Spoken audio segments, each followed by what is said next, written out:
ఇక్కడ ఎన్నికల రోజు పోలింగ్ రోజు పొద్దున్నే నాగార్జున సాగర్ భూభాగం మొత్తం తెలంగాణలో ఉంది. నాగార్జున సాగర్ ప్రాజెక్టు కంప్లీట్గా తెలంగాణ స్వాధీనంలో ఉంది. కనీసము శ్రీశైలం అన్న సగం వాళ్ళ చేతిలో ఉంది, సగం మన చేతిలో ఉంది. జగన్మోహన్ రెడ్డి పోలీసులు తుపాకులు వేసుకొని నాగార్జున సాగర్ డ్యామ్ మీదకి వచ్చి ప్రాజెక్టును హ్యాండ్ ఓవర్ చేసుకోరు. ఈ సన్నాసి రండా జగన్మోహన్ రెడ్డి తెలంగాణలోకి వచ్చి నాగార్జున సాగర్ ప్రాజెక్టును ఆక్రమించుకుంటే నోట్లకెళ్ళి మాట వెళ్ళలే. రండ పనులు చేసింది, లొంగిపోయింది నువ్వు చంద్రశేఖరరావు.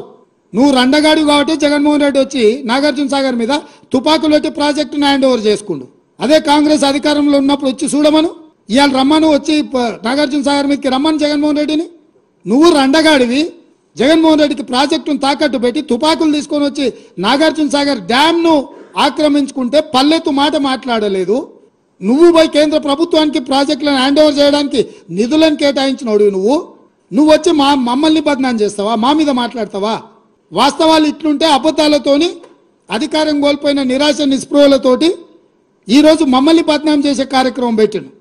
అందుకే నేను సూటిగా ఈ ఆధారాలు మీ ముందలు చెప్పి మీ ముందర మాట్లాడితే రేవంత్ రెడ్డి సెక్రటేరియట్లో సమావేశం పెట్టి చాలా మాట్లాడిండు. ఆయన కథ ఏంది, ఆయన కమామిస్ ఏంది అని ఆయన మాట్లాడతాడు. అందుకే నేను సూటిగా ఈరోజు మంత్రివర్గ సమావేశం అవుతుంది. అసెంబ్లీ సమావేశాలు ఎప్పటి నుంచి ఉంటాయో సాయంత్రం వరకు మీకు చెప్తాము. అసెంబ్లీ సమావేశాలలో వైట్ పేపర్ ప్రాజెక్టుల మీద రిలీజ్ చేస్తాం, ప్రాజెక్టుల హ్యాండ్ ఓవర్ మీద చర్చ పెడతాం. 48 గంటలు నువ్వు కోరుకుంటే ఇంకెక్కువ కావాలన్నా తలుపులు మూద్దాం, భోజనాలు అక్కడనే పెడతాం, బట్టలు తెచ్చుకో, మేము వస్తాం. మామ అల్లుడు మీరు ఇద్దరు రాండి, లేకపోతే ఎంబడి కొడుకుని తెచ్చుకోరు, అవతల మీ బిడ్డ ఉంటే ఆమెను కూడా ఉమ్మడి సమావేశాలు పెడతాం. ఒకవేళ చర్చ చేద్దామంటే శాసన మండలి శాసనసభ ఉమ్మడి సమావేశాలు ప్రత్యేకంగా ప్రాజెక్టుల మీద జలాల మీద చర్చ పెడతాము. మాకెవ్వరు లేరు, నేను మా ఉత్తమ్ కుమార్ రెడ్డి గారు ఇద్దరమే మాట్లాడతాం. సంబంధిత శాఖ మంత్రిగా వారు మాట్లాడతారు, ముఖ్యమంత్రిగా నేను మాట్లాడతాను. చంద్రశేఖరరావు, హరీష్ రావు, తారక రామారావు, కవితారావు నలుగురు మీరు ఒకరి తర్వాత ఒకరు అలచిపోకుంటే ఎంతసేపు అయినా మాట్లాడదాం, చర్చ చేద్దాం. నీకు చిత్తశుద్ధి ఉంటే, నీకు నిజాయితీ ఉంటే ఈ చర్చలకు రాకుండా ముఖం చాటేయకు చంద్రశేఖరరావు.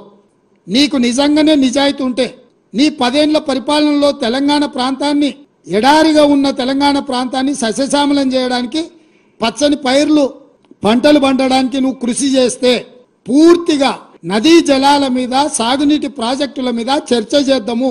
చర్చ జరిగినంతసేపు నువ్వు కూర్చోవాలి. నువ్వు మాట్లాడినంతసేపు ఎంతసేపు అయినా మాట్లాడు, నువ్వు నీకు అనుమతిస్తాము, నిన్ను అభ్యంతర పెట్టము. నువ్వు నీ అల్లుడు, ఎందుకంటే 5 ఏళ్ళు ఆయన మంత్రి, 5 ఏళ్ళు ఈయన మంత్రి సాగునీటి ప్రాజెక్టు, 5 ఏళ్ళు ఈయన ముఖ్యమంత్రి, 10 ఏళ్ళు ఈయన ముఖ్యమంత్రి, 5 ఏళ్ళు ఆయన ఆర్థిక మంత్రి. వ్యవహారం అంతా మామ అల్లుల మధ్యలోనే జరిగింది.